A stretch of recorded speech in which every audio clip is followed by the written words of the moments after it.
Good day everyone! Kumusta kayong lahat dyan? Mabuti ba ang kalagayan nyo mga friends? Masaya ba kayo ngayon? Malungkot ba? Huwag ka nang malungkot. May solusyon dyan. Ano ba ang solusyon pag malungkot ka? Ang solusyon mga friends pag malungkot ka ay ngumiti ka lang. Like this Ngumiti ka lang para mawala yung lungkot mo.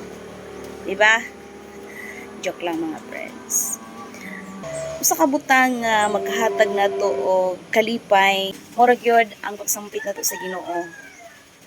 Nga diin ang Ginoo magahikap sa atong mga hunahuna o sa atong mga kasing-kasing ug magatambal sa atong mga kalungkutan, mga sadness. Yes mga friends, and for today's video, may share na naman ako sa inyo mga friends. Basahin ko ito sa Santiago Kapitulo 1, versikulo 12.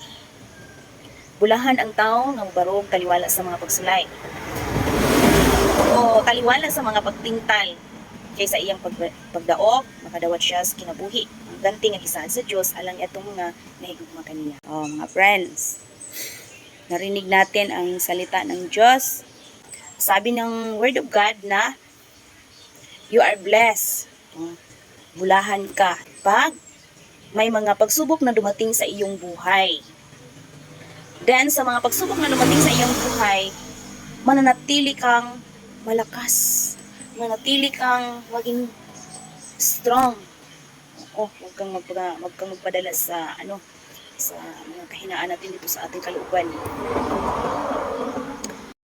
Oo mga friends, tayong mga tao ay marami talaga ang mga pagsubok sa atin. Mga trials, testing na dumating sa atin para matest ang ating faith sa Kanya. And then, when we pass the test, the trial, may matatanggap tayo na reward. Ano ang reward? Crown of life. Sa Binisaya pa, korona sa kinabuhi. And then mga friends, ang lahat na makatanggap nito ay yung mga tao lamang na tunay na nagmamahal sa Kanya. Kasi pag tunay ang pagmahal mo sa Panginoon, pag tunay mo minamahal ang Panginoon, kahit anong hirap dumating sa iyo, kakayanin mo yun. Dahil mahal na mahal mo siya. And ang promise ng Lord, hindi ka naman niya pababayaan. Hindi ka niya iiwan. Lagi ka niyang gagabayan. Kasi mahal na mahal ka rin ng Panginoon. Ang challenge dito mga friends, huwag kang bibitaw.